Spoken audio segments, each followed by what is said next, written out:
Yo guys, what's up? So as you can see here, I'm doing something a little bit different. I'm doing an impression video of Persona 5 because I'm pretty much a Persona 5 pro at this point with over 100 hours in this game.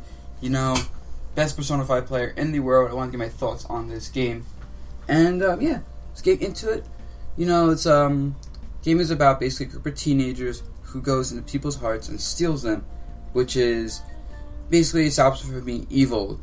And it's the most anime thing possible. You just go into their hearts, go in this dungeon, and explore, kill demons, and there you go.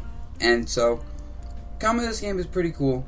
It's a normal Japanese RPG. Honestly, the combat system is very much what you'd expect from a Japanese RPG. You know, you have level ups, party of 4 people, status effects, all that fun stuff.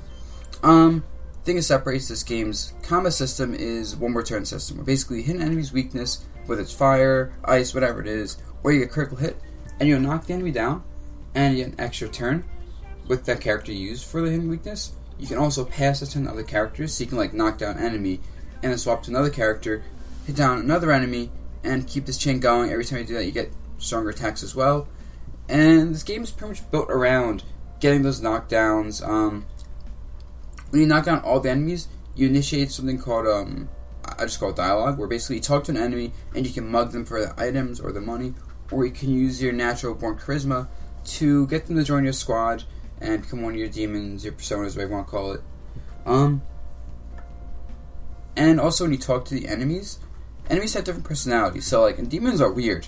Some demons are like very like philosophical, and you have to like answer philosophy questions and stuff. Other ones want you to troll them basically and tell them you killed them and eat them and stuff. And if you guess right what you got to do with talking to them, they'll join your party. If not, they might attack you or just leave and give you an item. It depends. It's a bit of luck, along with a little bit of skill, so it's pretty fun. Especially learning which demon is like what, and figuring out the best responses based on personalities. So yeah, the game's combat is very, even though it's simple, it's really fun, mainly because the balance for the combat is very well.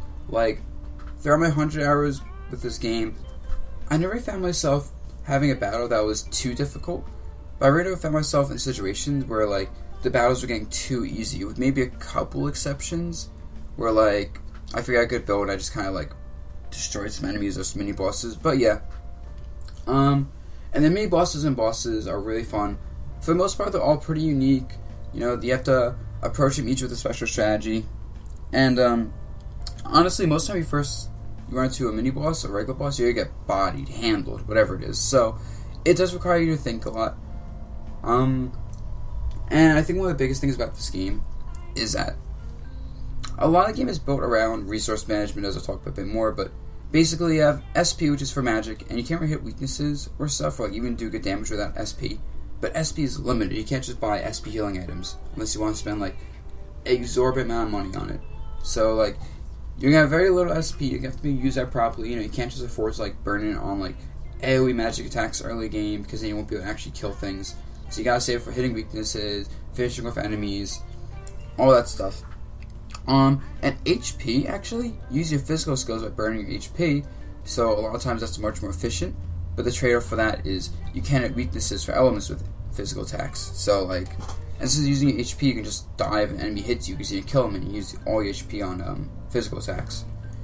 And enemies can do the same thing to you. They follow the same rules, like they can hit your weakness, knock you down, and just keep attacking you and doing a lot of damage. If your main character dies, that's it, game over, no second chance. So if you're really careful, make sure your main character does not get bodied, and really build him around, like, just being able to make sure he doesn't die, you know? Like, you have to be able to end fights quickly, but if other characters die and go down, it's not a big deal. If the main character does, done. And, yeah, and this is where, like, the demon fusing part of the game comes into play. So when you get these demons in your party, you can fuse them into bigger demons, stronger demons. You can, like, put special abilities on them. So, for example, you get a demon that only has fire skills. But when you fuse it, you can fuse it into a demon that has an ice skill as well from the previous demon. So, there's a lot of customization. You can also do the same thing and get rid of weaknesses.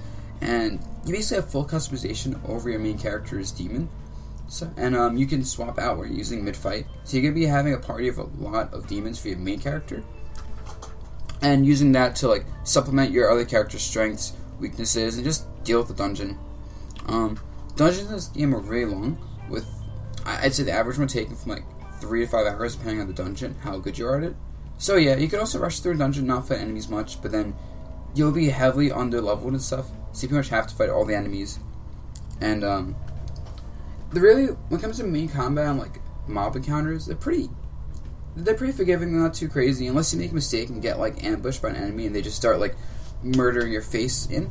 It's not too bad, but the trick is to be able to ambush most of the enemies, start the fights off, and kill them before they can move, and do it efficiently, because it's pretty easy to take down a mob of enemies.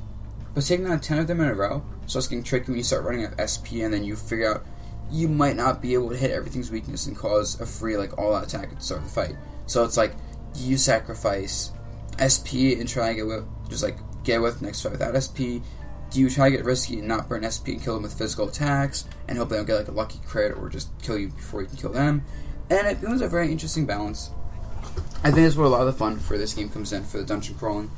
Dungeons in this game, in general, are just amazing, though. They're all beautiful, they're all unique, they all have the little gimmicks and puzzles, and the puzzles in this game are a bit lacking. Sometimes I felt, like, offended at how easy the puzzles were, to be honest. I'd rather them just not have puzzles instead of, like, put ones that are basically thoughtless, but you know, all the layouts are pretty cool. Some of them are maze-like, some of them are more like linear, and I appreciated how unique they were. Each of the dungeons has like unique music as well, and yeah. Oh, speaking of music in this game, I should really mention that this game's music is just perfect. Like easily top 5 OST in any game ever made and probably ever to be made. It's just when you first listen to battle music in this game, just sit there and listen to battle music for like 5 minutes. When you listen to like boss music, same thing. Listen to it for like 5 minutes. You know, just chill out to it. It's pretty wonderful. Same with this game's art style.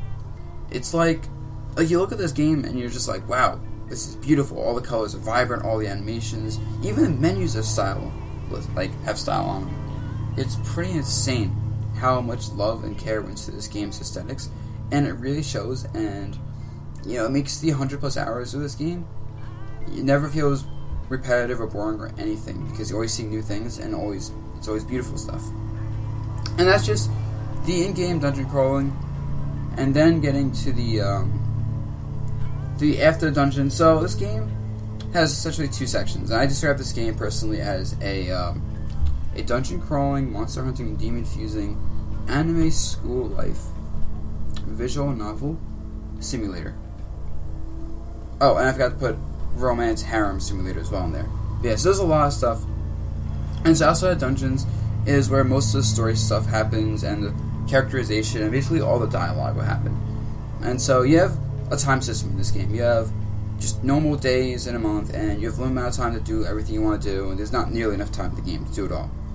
And so when you're out of the dungeon, you use your days to go to school, which was actually very fun in this game, because you learn random trivia, and you get asked questions. If you get them right, everyone compliments you, says you're smart and they love you. If you get them wrong, the entire class will basically like say they hate you and you're dumb and no one should hang out with you. It's pretty brutal. I don't think it's anything like real life, but I don't know. I've never been to a Japanese school.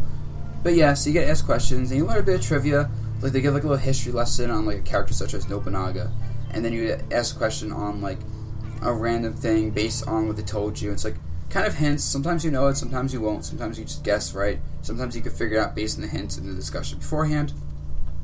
And like I said, it's interesting. I actually got really into it. And then you take tests and stuff. So it's a really interesting mechanic with just the school itself. It's not that big of a deal, but it's cool. There's also social stats in this game, and this is something that annoyed me. It's basically in this game you have social stats. You have intelligence, bravery, charisma, and kindness. I forget what the last one is. And basically you have to level them up to do certain things. So for example, I had a character who was my homie.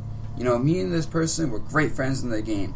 But then I wanted to talk to this character and be like, yo, what's up? And this character was like, nah. You're not smart enough to hang out with me. You're not charismatic to hang out with me.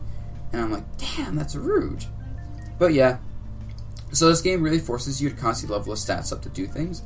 And a lot of the time management and balancing will come from figuring out how to level these stats up, while also talking to characters and doing other things you gotta do.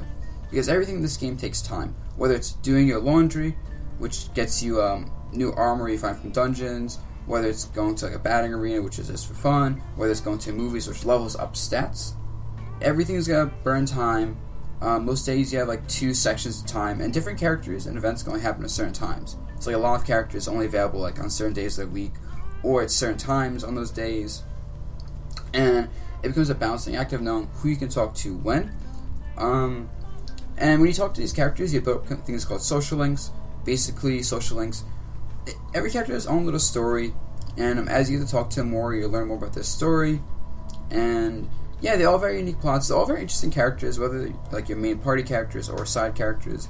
Every character feels fully fleshed out, and you really feel like by the end of the game, you get to know them, you get to like them for their strengths, dislike them for their weaknesses, and they feel like more than just anime cliches. And that's probably the biggest like strength of this game's like, I guess, non-combat parts of the game is just the characters, because they're all so unique and everything, and you really just learn about them throughout the game. And they have to balance that, of course, with everything else. And then the game's overarching story, I didn't actually find it as strong as the characters and like the little stories. Like, this game is separated into like a lot of little arcs, basically, and all the arcs are really interesting, but I feel like the main overarching story, it drags you in because it's like crazy, but at the same time, I feel like it isn't that interesting looking back on it. There's a lot of, I feel like, symbolism in this game, like little hidden meanings and like things you can take away from it. But overall, I didn't find the main story to be like that special. I was much more invested in each of the characters' struggles and whatever. But it does what it needs to do, which is like get you from point A to point B. You know, there's never really a point where like it stops. There are points in this game where it's a bit slow.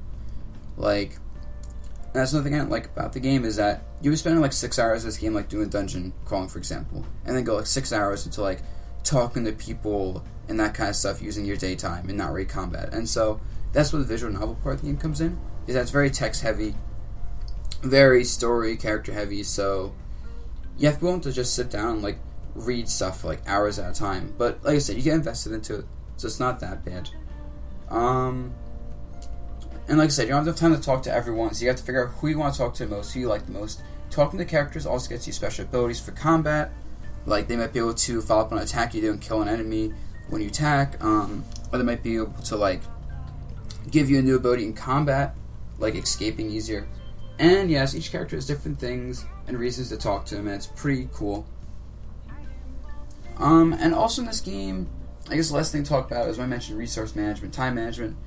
You also have to manage your money really well. So this game actually makes you feel like a broke teenager, because like you like want to get all this cool stuff, weapons, armor, healing items, just go to movies, play at the arcades, whatever you want to do.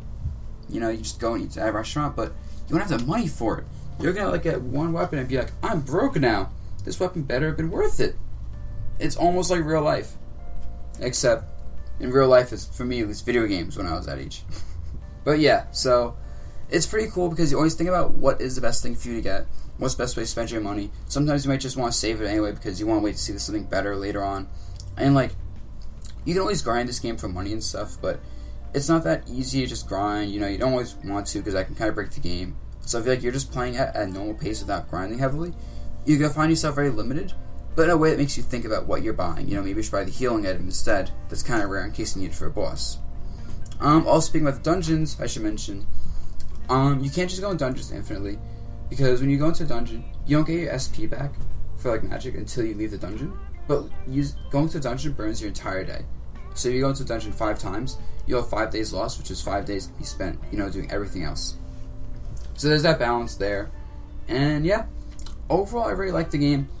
It took me 111 hours and 11 minutes total to beat it. That was my save file at the end of the game, which is, I thought was hilarious. Yeah, it's a long game. I was spending like days on the stream and play for like 4 or 5 hours. I'd end up playing for like 11, 12, 13 freaking hours because it was so addicting and good. But you need time to play this game. I wouldn't recommend this game to anyone who does not have a lot of time to burn on it. But anyone who likes RPG games, likes, you know, character-heavy games, likes visual novels, I think we'll get a lot of enjoyment out of this. This is a really, really good game, if you don't mind those little flaws with it. And yeah, that's just my thoughts on it as the world's first premier Persona 5 Pro. And hope you guys enjoy this. You know, I just wanted to like talk about it because I played it so much and people were asking about it. And yeah,